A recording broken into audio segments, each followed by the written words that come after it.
Me voici devant ta majesté,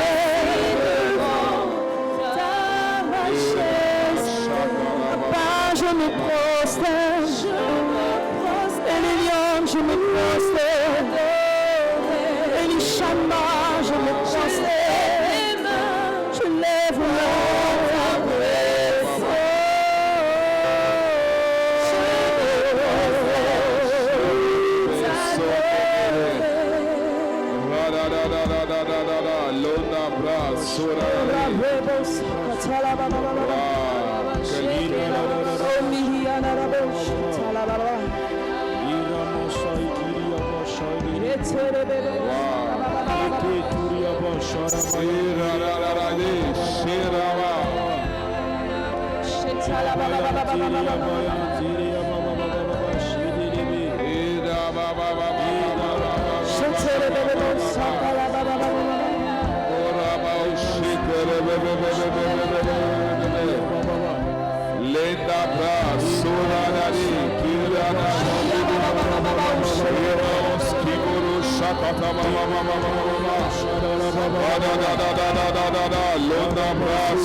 On va garder la même atmosphère avec les instrumentistes.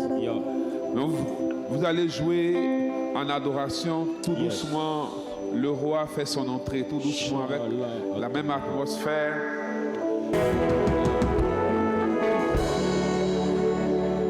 Alléluia. Amen. Alléluia. Amen. Alléluia. Amen. Bien-aimés frères et sœurs, nous rendons toute la gloire à Dieu. Je veux en quelques mots partager le message que Dieu a mis dans mon cœur. 1 Jean chapitre 3 verset 8. Celui qui pêche est du diable, car le diable pêche dès le commencement. Le Fils de l'homme apparu afin de détruire les œuvres du diable. Le Fils de l'homme apparu afin de détruire les œuvres du diable. Jean, dans son 3e épître, est en train de nous dire l'une des raisons pour lesquelles Jésus est venu sur la terre. L'une des raisons pour lesquelles Dieu s'est manifesté. Parce que quand on dit le Fils de l'homme est apparu, ça veut dire qu'on ne le voyait pas, on ne savait pas qu'il était là et il apparaît. Mais la raison pour laquelle il apparaît, c'est pour détruire les œuvres du diable. Mais la phrase précédente nous précise quelle est l'œuvre du diable. Quelle est cette œuvre du diable que le Fils de l'homme, qui est Jésus-Christ de Nazareth, est venu pour détruire? Bien-aimés frères et sœurs, l'une des pires choses que Satan fait dans la vie des hommes, c'est d'établir beaucoup de mensonges et nous faire croire ce qui n'est pas et nous faire penser ce qui n'est pas. Parfois, dans la réalité du combat spirituel, Satan peut te porter à faire des prières de combat, à te réveiller à des heures. À la vérité, souvent, ce sont des distractions. Alléluia. Et pendant qu'il te met dans ce canevas, il va se débrouiller pour t'aveugler sur le véritable problème. Il va se débrouiller de t'empêcher de voir ce qu'il faut pour sortir de la situation et te faire croire qu'il faut toujours rester dans cette dynamique. Mais quelle est cette vie chrétienne où on n'a pas le temps d'adorer Dieu? Alléluia. Alléluia. Amen. Quelle est cette vie chrétienne où on n'a pas le temps de dire Alléluia, Amen? Parce que dans le livre de l'Apocalypse, il est dit, c'est le oui et le Amen qui sont de l'agneau. Alléluia. Il y a le temps du combat, il y a le temps de la célébration. Parce que l'Alléluia, c'est l'allégresse. Et je prie au nom de Jésus que Dieu t'éclaire en ce temps d'ici pour que tu sortes des mensonges du diable. Afin que toi aussi, ton Alléluia et ton Amen sortent au nom de Jésus. Amen. Et Jean est en train de nous dire, l'œuvre du diable que Jésus est venu détruire, c'est le péché. Parce que ce par quoi le diable règne, c'est le péché. Et Paul va nous éclairer en Ephésiens chapitre 4, verset 27, en disant, et ne donnez pas accès au diable. Et ne donnez pas accès au diable. En quoi est-ce que ce verset est en train de pouvoir illustrer ce que j'ai dit? Le verset 26 dit quoi? Si vous vous mettez en colère, Si vous vous mettez en colère, ne péchez point. ne péchez point. Que le soleil Que le soleil ne se couche pas sur ne se votre couche colère. pas sur votre colère. Verset 28.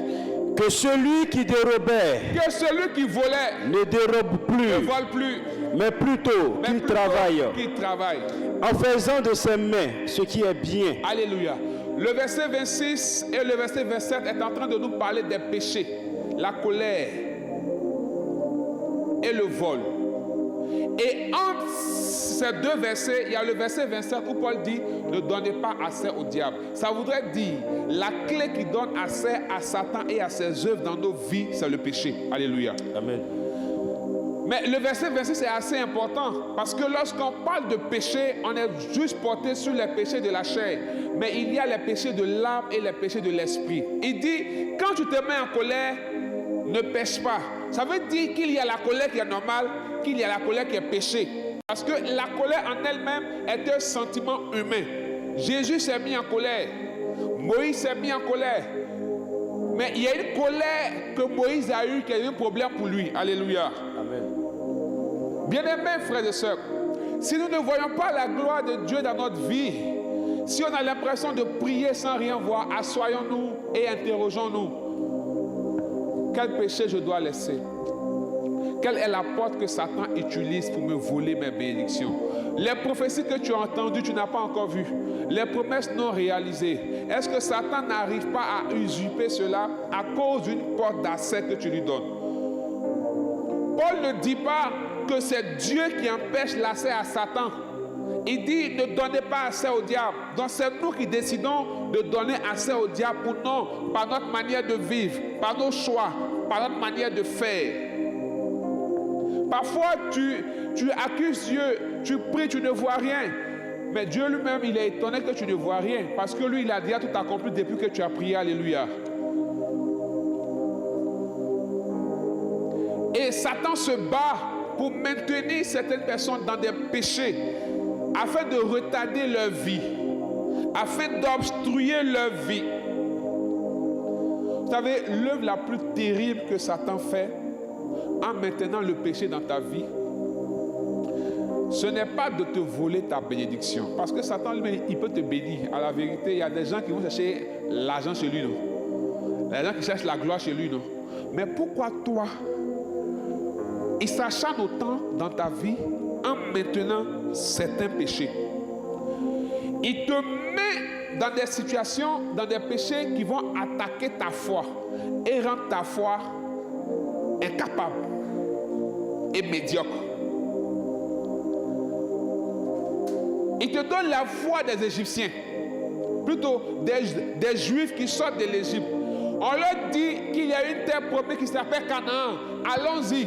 À cause des difficultés, eux, ils vont commencer à récriminer comme Moïse et lui dit, Moïse, en Égypte, on mangeait viande. On te dit il y a la gloire devant. On te dit il y a le lait et il y a le miel. Mais lui, eux, c'est viande qui est tout leur problème. Marmite de viande. Donc, à cause de manger, ils sont capables de compromettre leur espérance de salut. Or, ce pourquoi ils ont crié à Dieu, c'est d'être délivrés de la main des Égyptiens, n'est-ce pas? Mais à cause de certaines épreuves, ils disent c'est mieux qu'on reparte. Jean, il veut aider Dieu. Est-ce que toi, parfois, dans ta vie, tu n'as pas l'impression que tu veux aider Dieu? La première chose qu'il va faire, c'est d'attaquer notre foi. Et il va te donner la bonne conscience de certains péchés en te faisant croire que tu ne fais rien du mal, tu essaies de t'en sortir. Et une période va arriver où tu vas arrêter. En fait, tout ce système-là, c'est pour retarder l'action de Dieu dans ta vie. Alléluia. C'est cette œuvre-là que Jésus est venu détruire. Ce mensonge du diable qui attaque la foi des chrétiens par le découragement, par le doute, en te faisant croire que ça a trop duré.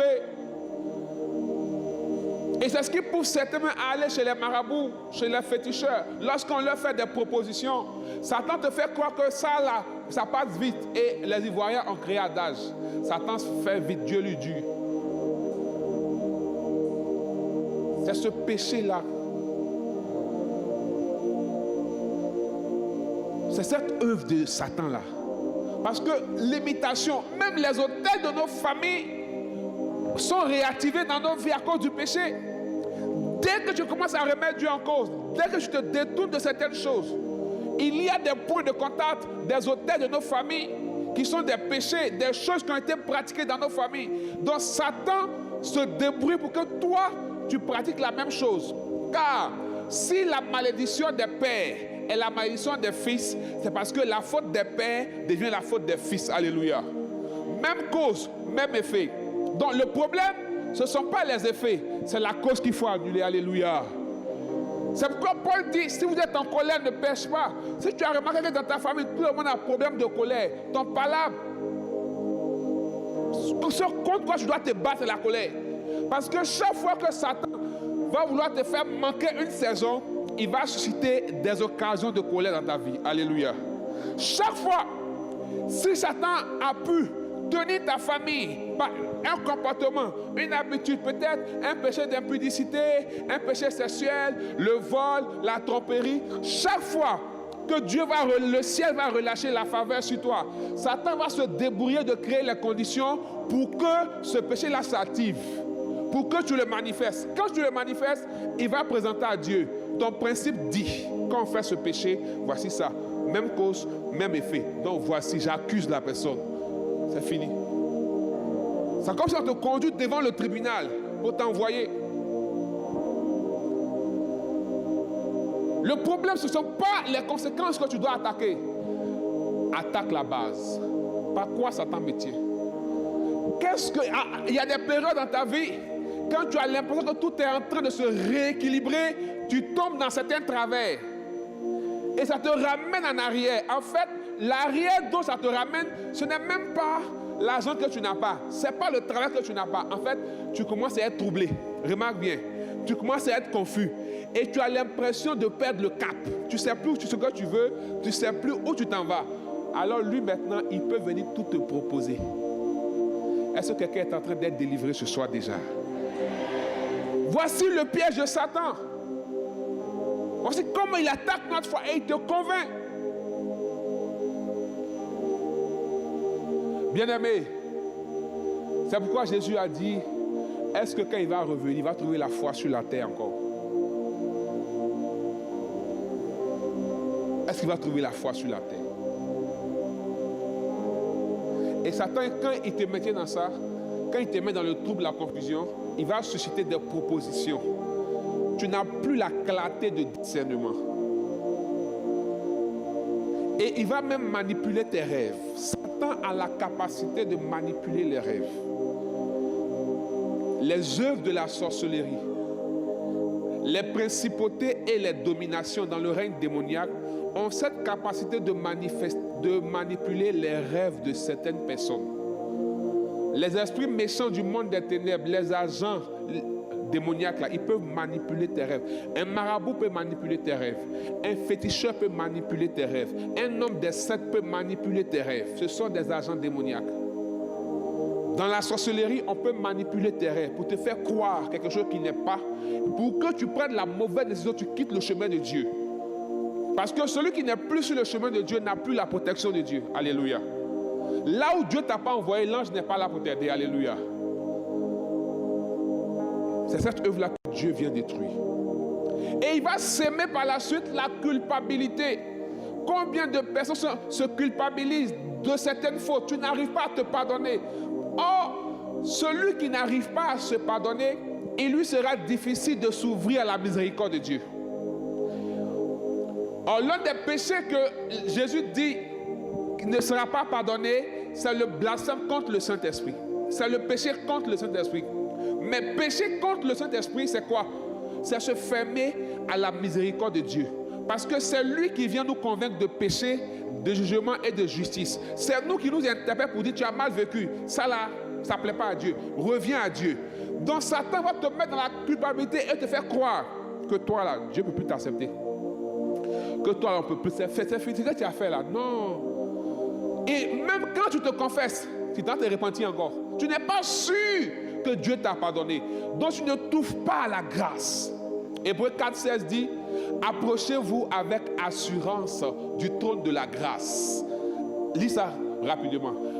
Ça veut dire que celui qui vient vers Dieu pour rechercher la compassion, la miséricorde, le pardon de Dieu, et qui n'est pas dans l'assurance et la conviction que Dieu peut lui accorder, ça crée problème. Lis rapidement.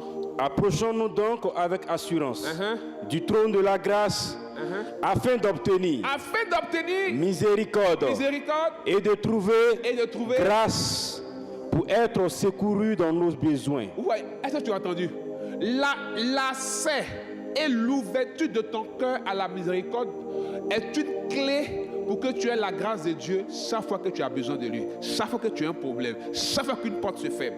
Donc Satan est conscient de cette vérité. Donc il ferme ton cœur à la miséricorde de Dieu. Il te fait croire que toi tu es le plus pécheur de la terre. Toi là, Dieu t'a maudit, Dieu ne peut plus t'accepter. Et il va te faire, vous savez comment Satan est capable de manipuler les gens? Remarquez bien, dans certaines périodes, tu ne sais pas comment ça se fait, tu tombes sur des messages sur les réseaux sociaux de certains hommes de Dieu qui viennent attester ce jugement en ton cœur. À qui c'est déjà arrivé? Satan t'accuse de toutes parts. Et comme les messages sur les réseaux, ce sont des séquences qu'on coupe. Donc tu n'as pas le début, tu n'as pas la fin. Donc tu as l'impression que ce que tu as entendu vient attester ce qui est dans ton cœur. Satan est en train de te manipuler. Parce que là, tu oublies que la parole de Dieu dit, Romains 8, verset 1, il n'y a plus de condamnation pour ceux qui sont en Jésus. Yes. Tu es en Jésus ou pas? Tu es en Jésus ou pas? Je vais te dire une chose, ce n'est pas parce que tu as péché que tu n'es plus en Jésus. Ce n'est pas parce que tu as péché que tu n'es plus en Jésus. Ceux qui sont en Christ, Paul les appelle les saints. Le saint, ce n'est pas celui qui ne pêche pas. Le saint, ce n'est pas celui qui vit sans péché. Le saint, c'est celui qui vit contre le péché. Alléluia. Est-ce qu'il n'y a pas là quelqu'un? Parce que le saint, il a la quête de la perfection et du désir de faire la volonté de Dieu. Donc chaque jour, il se bat pour plaire à Dieu. Chaque jour, il lutte comme un péché. Contre un péché. La Bible dit le saint pêche 7 fois. Le païen, il ne pêche pas. Tu me comprends? Le païen, il pêche une seule fois. Toi, chrétien, tu pêches milliers de fois. Parce que celui qui n'a pas Christ, il ne croit pas en la miséricorde pour venir demander pardon. Donc lui, il est dans son péché éternellement. Mais toi, tu demandes pardon, tu tombes, tu reviens encore. Ça ne veut pas dire que tu dois prendre l'habitude de faire du péché ta douche. Non. Mais ça veut dire, quand tu auras lutté et que tu ne pourras pas tenir, s'il arrivait que tu tombes, n'oublie pas que quand tu sors de la maison et que tu tombes d'un caniveau, tu ne restes pas dans le caniveau. Tu cours à la maison pour te laver. Alléluia. La miséricorde de Dieu, c'est la douche des chrétiens. Il te met dans... Et cette culpabilité aura pour rôle d'attaquer ta vie de prière. C'est-à-dire, est-ce que quand il y a prière, Dieu va m'écouter. Donc même quand on relâche des promesses sur ta vie, même quand Dieu te parle, quand tu entends des prophéties, tu dis non, moi c'est pas moi. Ma vie que je mène là, Dieu ne peut pas me bénir. Ton cœur se ferme. Le manque de foi empêche l'accomplissement de la prophétie. Tu vois comment Satan te manipule. Mais c'est pourquoi quand tu as Jésus dans ta vie, il faut laisser Jésus grandir et croître afin d'avoir le discernement pour connaître les pièges du diable. Alléluia. Il y a plusieurs au milieu de nous qui sont dans une grande culpabilité. Et vous-même, vous vous êtes disqualifiés de la grâce de Dieu. Vous priez, mais vos prières sont remplies de pleurs comme des enfants qui n'ont pas de papa. Et votre cœur vous convainc que vous, là, ce n'est pas sûr que Dieu va vous bénir à cause de ce que vous avez fait. Vous pouvez vous mettre debout. Les personnes en question.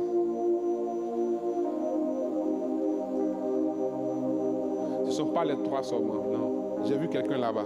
2 personnes là-bas dans cette rangée-là. Ok. Il y a une personne ici qui est encore assise. Lève-toi rapidement. Voici l'œuvre que Satan utilise pour vous arrêter. Aucun péché n'est impardonnable devant Dieu. Il faut juste un cœur qui revienne à Dieu. Voici comment Satan vous a eu. Et votre vie de prière n'est plus joyeuse et elle n'est plus heureuse, n'est-ce pas? Vous n'avez plus l'argent de prier. Vous doutez même de prier. Est-ce que ça vaut la peine? mais parce que Satan sait que celui qui se met à l'abri du Très-Haut repose à l'ombre du Tout-Puissant.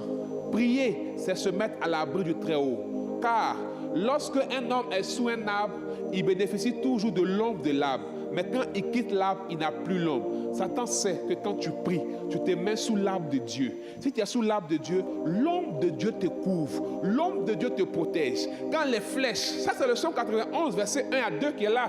Par la suite, il va dire, même quand les flèches de la nuit arrivent, ça ne m'atteint pas. 10 000 à ma droite, non, 10 000 à ma gauche, 10 000 à ma droite, je ne suis pas atteint.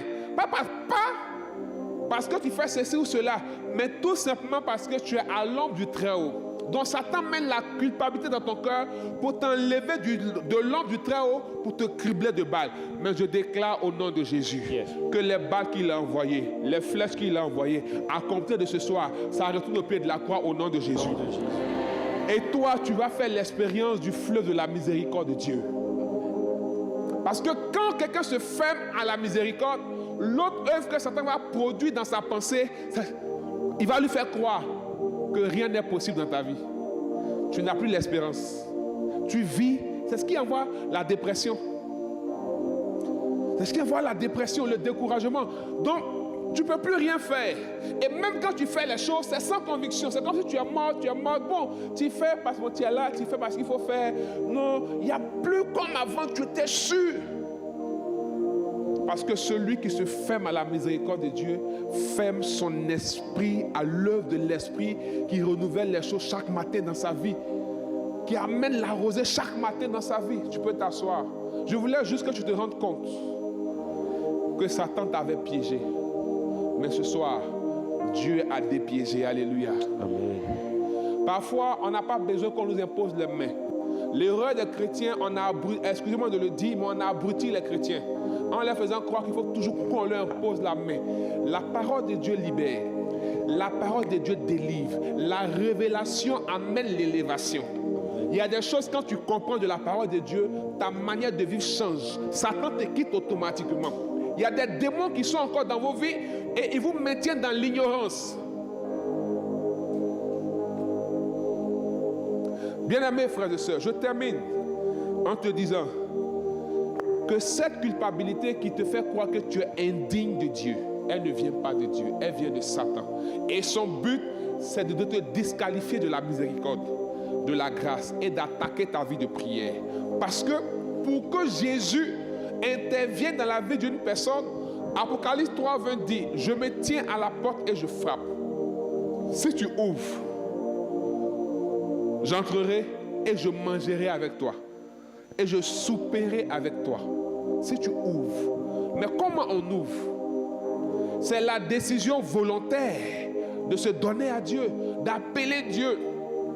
Les latins appellent la prière, le verbe latin qui signifie prière, c'est orare. C'est quand on conjugue, c'est ora. Quand on conjugue, c'est oremus. Nous prions. Ora, c'est prie. Le verbe, c'est orare. Or, orare veut dire aussi, dans le même mot latin, bouche. Et l'un des préfixes de orare, c'est orem. Orem, c'est la bouche aussi. Or, pour dire adoration, on dit ad orem. Ad orem. Or, ad, dans le mot latin, c'est apporter vers. Donc, la prière, c'est l'élan. C'est pourquoi l'Église dit, l'Église retient la définition de la prière de Sainte Thérèse d'Avila qui dit, la prière, c'est l'élan du cœur vers Dieu. Mais l'élan de ton cœur se manifeste comment? Par ta bouche. Jésus va dire, c'est de l'abondance du cœur que la bouche parle. Est-ce qu'il n'y a pas là quelqu'un? Or, un cœur qui est contrit, un cœur qui se culpabilise n'a de l'abondance que de l'amertume, de la condamnation. Donc, tu ne peux pas prier. Donc, Satan vient mettre la culpabilité pour empêcher l'action de la prière, pour t'empêcher de manifester l'élan de ton cœur vers ta bouche. Un cœur qui n'est pas dans la culpabilité, c'est rendre grâce. C'est quand tu as l'impression que tu as fait une faute à la maison et que tu as un besoin. Est-ce que tu as le courage d'aller dire à ton papa, il a besoin d'argent? Hein? C'est cette même attitude que nous avons. Parce que Satan a mis de la culpabilité en nous. On n'a plus la force d'exprimer nos besoins à notre papa qui est Dieu. Si tu as compris tout ce qui est expliqué là, qui a compris? Et voici le pire. Il attaque ta vie de prière. Oh, la prière, le moyen le plus sûr pour l'intervention de Dieu afin de détruire les œuvres de limitation, les œuvres de retard, les œuvres de non-accomplissement, la maladie dans ta vie. Quand tu Bartimée, l'homme de Dieu a dit quoi? Il y a des situations où on ne se tait pas. Mais comment? Par la prière, par la supplication. Mais c'est pourquoi je dis ad orem. Quand tu regardes les situations de ta vie, il y a un mouvement de ton cœur qui se manifeste vers ta bouche pour dire quelque chose à Dieu. Mais si Bartimée écoutait les gens qui disaient, oh toi Bartimée, tu aimes trop ça. Parce que les gens voulaient mettre Bartimée dans la culpabilité. Les gens voulaient rappeler à Bartimée que lui, il est indigne de Jésus. Arrête de l'embrouiller. Il a déjà parti. Toi, tu es aveugle. Il va faire quoi pour toi? Bartimée a refusé. Il a compris qu'il devait parler. Il a compris qu'il devait crier. Il a compris qu'il devait prier. Hébreux 5 dit, au jour de sa chair, il a élevé des grands cris. On parlait de Jésus. Tu te dis, non, c'est le moment quand il a prié, là, est-ce que Dieu va faire? Dieu va faire. Dieu va faire. C'est Satan qui met ça dans ta tête. Et la deuxième chose, c'est l'humilité pour attirer Dieu. Les latins disent humus. Or, nous savons tous que pour qu'une terre soit riche, pour que l'arbre puisse grandir, il faut quoi? Il faut mettre de l'humus, qui est comme de l'engrais, pour enrichir le sol, pour faire grandir l'arbre. Pour que ta vie spirituelle grandisse, pour que la gloire de Dieu arrive dans ta vie, tu as besoin de l'humilité. Proverbe dit, l'humilité précède la gloire. L'arrogance précède la ruine. C'est que d'être orgueilleux, c'est être orgueilleux que de dire, j'ai pas besoin de Dieu. C'est d'être orgueilleux que de dire, ça là, je peux régler sans Dieu. C'est être orgueilleux que de dire, Dieu n'est pas capable de me pardonner. C'est être orgueilleux. Alléluia. L'humilité va créer en nous l'abaissement pour nous soumettre à Dieu et attendre son secours. Or, celui qui sait tourner son regard vers Dieu et il crie, la Bible dit, quand le pauvre crie, Dieu entend. Quand le pauvre crie, Dieu entend. Donc s'il n'y a pas assez d'humilité, il y a des choses, tu te dis, ça, je ne peux pas demander à Dieu, c'est manquer d'humilité. Jamais débrouiller. Aide-toi et le ciel t'aidera. C'est dans quelle Bible? C'est quel verset? Parfois, le ciel n'a pas besoin que tu t'aides. Le ciel vient t'aider à t'aider et le ciel te manifeste dans ta vie. Alléluia. Yes. Parce que même l'aide-toi là, qui te donne la capacité? Qui te donne la capacité? Donc quand tu dis non, ça là, c'est pas la peine de prier là, jamais débrouiller. Tu viens d'exclure Dieu, c'est manquer d'humilité. Philippiens chapitre 4, verset 6, il dit quoi? Ne vous inquiétez de rien. S'inquiéter, c'est un péché si vous ne savez pas. Quand tu t'inquiètes, tu pêches. Parce que dans la Bible, il est dit 366 fois, ne vous inquiétez de rien. Ça veut dire que Dieu m'a compté les années bissextiles pour te dire chaque matin, ne t'inquiète pas.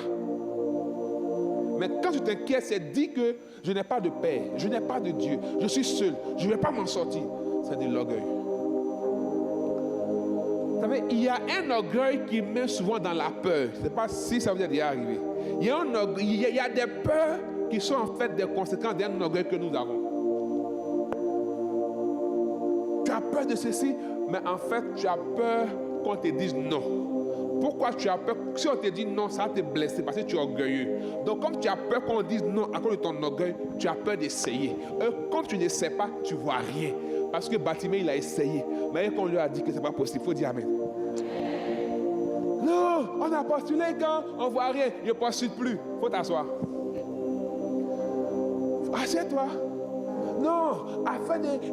j'entends souvent les femmes dire, ah, on est fatigué. Toujours, ils vont dire, tu aimes quelle couleur? Tu aimes ceci? Tu aimes quelle nourriture? Bon, les gars, changeons aussi. Parce qu'apparemment, elles comprennent le langage. Mais toi là même, tu dis qu'on doit te connaître. Mais on te connaît comment si on ne te parle pas? Tu as dit non, il faut observer. Lui, il n'est pas explorateur. Amen. Acclame Jésus.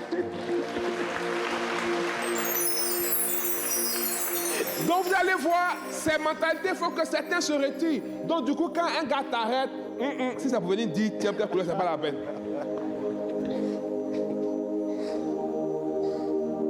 Même la Vierge Marie, pour qu'elle accepte la volonté de Dieu, l'ange l'a séduit. Tu me comprends? Même la Vierge Marie, l'ange l'a séduit. L'ange l'a dragué. Parce qu'il pourrait venir dire, hé, Marie, Dieu dit que tu seras enceinte. Puis il est parti. Il vient comme un gentleman. Je te salue, comblé de grâce. Le Seigneur est avec toi. C'est-à-dire que même si Marie ne voulait pas l'entendre, son cœur fait foin. Frère, femme, il n'y a pas sens spirituel. Amen. Son cœur fait foin.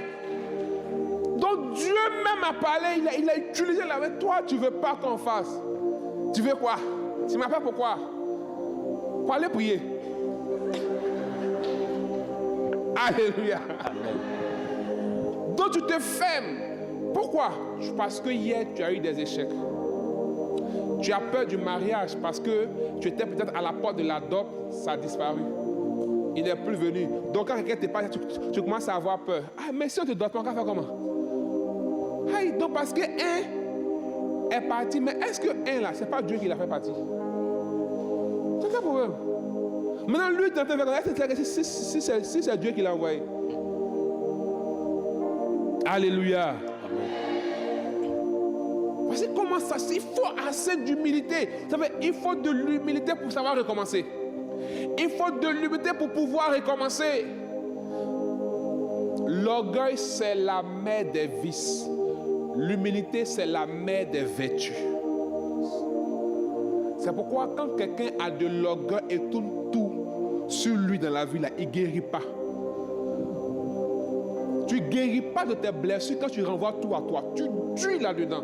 Et souvent, quand tu ne te rends pas compte que tu ne vas pas bien, c'est les autres que tu accuses toujours. Or, c'est ce que toi, tu renvoies. Je suis en train de faire un enseignement important sur ma page les mercredis, sur la bonne terre.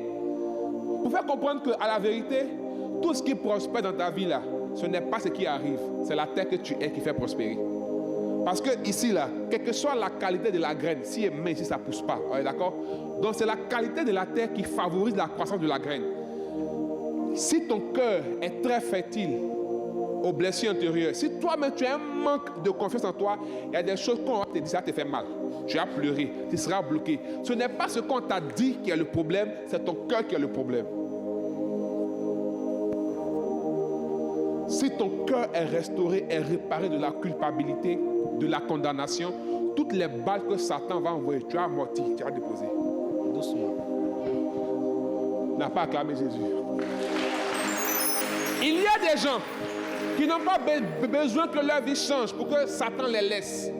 Quand Satan regarde leur résilience, il dit, hé, c'est qui ça? J'ai tout fait. Découragement, abattement, culpabilité. Mais il a essayé encore. Elle a essayé encore. Et on l'a invité, elle est partie encore. Malgré tout l'esprit de célibat dans sa famille, elle ne laisse pas. De laisser pourquoi? C'est toi qui m'as créé. Ah. Deviens une bonne terre au nom de Jésus. Amen. Deviens une bonne terre au nom de Jésus. Amen. Et la troisième chose, c'est la foi. Zacharie 4, verset 7. Et je dois te mettre debout. Parce qu'on va proclamer. Zacharie 4, verset 7. C'est la foi. Vous savez, peut-être ta vie est comme celle d'Israël. Lis et j'explique. Qui es-tu? Qui es-tu? Grande montagne devant Zorobabel. Montagne devant Zorobabel. Tu seras aplani. Tu seras aplani. Il posera la principale au milieu de ses acclamations. Ce gars-là, je l'aime dans la Bible, Zorobabel. Je lis si fond de lui. Vous savez, quand Israël est revenu de la déportation, ils n'avaient pas de moyens matériels, financiers. Ils n'avaient que leur terre. Oh, ils avaient en eux le désir de reconstruire le temple de Salomon qui était détruit. Donc, à cause même de cette peur-là, ils ont réduit les dimensions de la fondation du temple que Salomon a fait. Parce qu'ils n'avaient pas l'argent. Zorobabel, il a commencé par Néhémie. Néhémie va construire les murailles. Esdras va bâtir l'autel. Zorobabel doit remonter le temple. Mais il n'y a pas l'argent. Il n'y a rien. Il est perturbé. La terre même là, il y a les montagnes. On construit comme si à montagne. On n'a rien pour démolir. Zorobabel est troublé. Il y a un manque dans sa vie. Peut-être c'est toi. Tu te dis, comme je n'ai pas l'argent, comme je n'ai pas de relation, comme je n'ai pas ceci, je ne peux pas avoir cela, comme Zorobabel. Mais par la bouche du prophète Zacharie, Dieu vient dire à Zorobabel, dis aux montagnes, qui es-tu, montagne devant Zorobabel? Mais avant ça, le verset 6 dit quoi? Ce n'est ni par la force, ni par la puissance, mais par mon esprit. Frère, c'est vrai, l'argent est important, l'argent est utile. Mais toute la gloire à Dieu, je suis l'une des personnes qui croient qu'on peut faire beaucoup de choses sans argent. Amen. Si on a Dieu. Je peux vous assurer, ce n'est pas le livre que je suis en train de vous dire. On peut faire beaucoup de choses sans argent si on a Dieu. Parce que l'or et l'argent l'appartiennent. Yes. C'est parce que tu as laissé le mensonge du diable te faire croire. C'est vrai, l'argent est utile, l'argent est important, mais l'argent est le plus grand serviteur de l'homme. Mais tu as laissé Satan te faire croire que sans argent, tu n'es rien sur cette terre. Nous, on n'avait pas l'argent, mais on se promenait dans les grandes maisons de Riviera, de Siad pour aller prier pour les gens qui ont l'argent. On marchait pour partir. Mais quand on dit au nom de Jésus, il est à terre, on avait Jésus. Attends, quand tu n'as pas l'argent, tu as, c'est parce que tu es en train de prier. Le témoignage là, est-ce que c'est la femme là qui a appelé les policiers pour aller dire aux voleurs revenez? Qui a fait? Qui a fait? Répète après moi. Ce n'est ni par la force, mais par la puissance et par l'Esprit de Dieu. Parce que même les relations qu'il faut, Dieu peut donner les relations. Dieu peut te mettre en contact. Il y a un homme de Dieu qui m'a béni. Il était assis chez lui avec une église de 10 personnes au Nigeria. Il s'appelle Benson Idaoussa. Pendant qu'il était assis chez lui, à la maison, au Nigeria, il y a un homme de Dieu américain qui s'appelle Elton, qui était en pèlerinage en Israël. Pendant qu'il priait, Dieu lui a dit, lève-toi, va en Afrique, au Nigeria, cherche un homme qui s'appelle Benson Idaoussa, amène-le aux États-Unis et dis-lui ce que je veux faire avec lui, je vais commencer. Idaoussa n'avait rien. Elton ne le connaissait pas. Il est arrivé à Abuja, à l'aéroport. Il est sorti, il a commencé à demander aux gens, connaissez-vous un homme de Dieu qui s'appelle Idaoussa au Nigeria? Il a cherché jusqu'à il a trouvé. Il lui a dit, Benson, je pars avec toi aux États-Unis. Dieu me l'a dit. Quand ils sont partis, Dieu a dit à Idaoussa, ce que je t'ai dit, c'est maintenant, ça commence. Il n'avait pas billet d'avion, il n'avait pas l'argent, il n'avait pas relation, mais il avait le Dieu qui servait. Yes. Ça va t'arriver au nom de Jésus. Ça va t'arriver au nom de Jésus. Ça va t'arriver au nom de Jésus.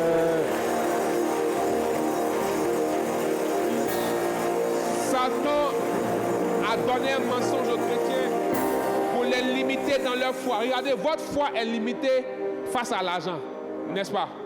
Vos projets sont en fonction de votre compte en banque, n'est-ce pas? Donc Dieu est où? Dieu est où? Dites-moi. Si ton argent peut faire ce que tu dois faire, où est la gloire de Dieu? Parce que Dieu n'agit pas dans la possibilité, Dieu agit dans l'impossibilité. Donc regarde, tu n'arrives même pas à rêver, tu n'arrives même pas à réfléchir parce que tu n'as pas l'argent. On ne rêve pas quand on a l'argent. Lorsqu'on a l'argent, on se repose. On rêve quand on a une vision qui nous fatigue. On se met en mouvement pas quand on a l'argent. Quand on a l'argent, on dort. Les gens se mettent en mouvement pour nous. Mais quand on a une vision, la vision nous fait courir. Est-ce que je parle à quelqu'un ce soir? Amen. Oh, celui qui donne la vision, c'est Dieu. Et la deuxième chose, c'est la prophétie. Ce qui a fait que Zorobabel est devenu puissant devant les montagnes, c'est que Zacharie a parlé de la part de Dieu. Yes. Pour dire, montagne, qui es-tu devant Zorobabel pour l'empêcher de construire mon temple? Tu t'as plani au nom de Jésus. Yes. Qui es-tu maladie? Qui es-tu limitation? Qui es-tu pauvreté? Yes. Qui es-tu échec? Yes. Devant la situation des enfants de Dieu, yes. Pour les bloquer, pour les empêcher. Ce soir, tu t'as plani. Ce soir, tu t'as plani. Satan, vous savez, la question de l'argent limite la foi des chrétiens. Non, je ne peux pas me marier parce que je n'ai pas l'argent. On ne se marie pas avec l'argent, on se marie avec femme. Yes. Se marie avec garçon. Amen. Toi, tu es marié avec l'argent. Avance, papa. Hein? On se marie avec femme, on se marie avec garçon. Elle a la vision. Amen. Ton problème, c'est que ta vision est tellement petite. que la joie de ton mariage ne dépend pas de la femme ou de l'homme que tu as, mais de la qualité de la fête que tu auras. Tu vois comment tu as procédé? Est-ce qu'il n'y a pas là quelqu'un? Amen. Déjà, c'est un problème d'établir la joie de son mariage sur les éléments qui entourent son mariage. Ça veut dire que dans le foyer, ça a chauffé. Le jour où il n'y a pas l'argent, elle va bouder. Parce que dès le départ, c'est la fête qui a fait la valeur de son mariage. Ce n'est pas l'homme qui est dans sa vie. Dans ça que tu t'es trompé de choix. Parce que quand tu es sûr de l'homme, quand il fait ta joie, même si c'est à 2, on s'est marié, même si c'est à 4, même si c'est à 6, on est sûr qu'on peut bâtir avec la vision, avec la foi, avec la prophétie. Et devant, on va manger tous les jours et on fera de grandes fêtes. Voici comment on marche en Dieu. Amen. Et c'est ces choses que Jésus vient détruire. Je veux parler à quelqu'un ici. Quand vous manifestez beaucoup de choses à l'extérieur, ce que tu n'as pas, tu montres que tu as. Est-ce que tu sais que tu empêches déjà des gens de t'aider? Tu le sais? Parce qu'on dirait que tu en as déjà. On ne verra pas la nécessité. Même si Dieu met dans leur cœur, ils diront à Dieu, lui il en a déjà, cherchons les pauvres. C'est pourquoi arrêtez d'exposer vos vies. Or, quand tu n'as pas, on a l'impression qu'on doit toujours te donner. Donc Dieu te fait passer de la providence à l'abondance. Yes. Parce que Dieu permet qu'on ajoute. Il y a des gens qui peuvent venir dans un événement de ta vie et puis ils ont prévu te donner 2 millions après. Mais quand ils regardent la fête, ils disent, oh, c'est pas la peine, il en a déjà. Alors c'est quelqu'un d'autre. Je ne dis pas de ne pas faire les grandes fêtes. Non, je n'ai jamais dit ça. Si tu en as, tu fais. Mets-toi à l'aise. Il n'y a pas de problème. Mais que ça soit un surplus. Les garçons, c'était. Les femmes, les tantis, les soeurs, répétez après moi. La fête, les grandes célébrations, les grands bijoux, c'est un surplus. C'est un surplus. C'est un surplus. Qui est reine ici? Qui pense qu'elle est reine? Je veux te parler. Qui pense qu'elle est reine ici? Qui pense qu'elle est reine?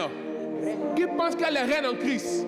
Il n'y a pas de princesse de Dieu ici. Il n'y a pas de reine ici. Je te dis une chose. La reine n'est pas reine ni princesse à cause de ses bijoux. C'est le jour où elle doit sortir pour que les gens la voient. Elle porte juste pour faire beau. Mais quand tu la vois, même sans bijoux, tu sais que c'est la reine. Tu ne peux pas jouer avec elle. Yeah. Yes. Faut sortir de l'accessoire. Yeah. Regarde.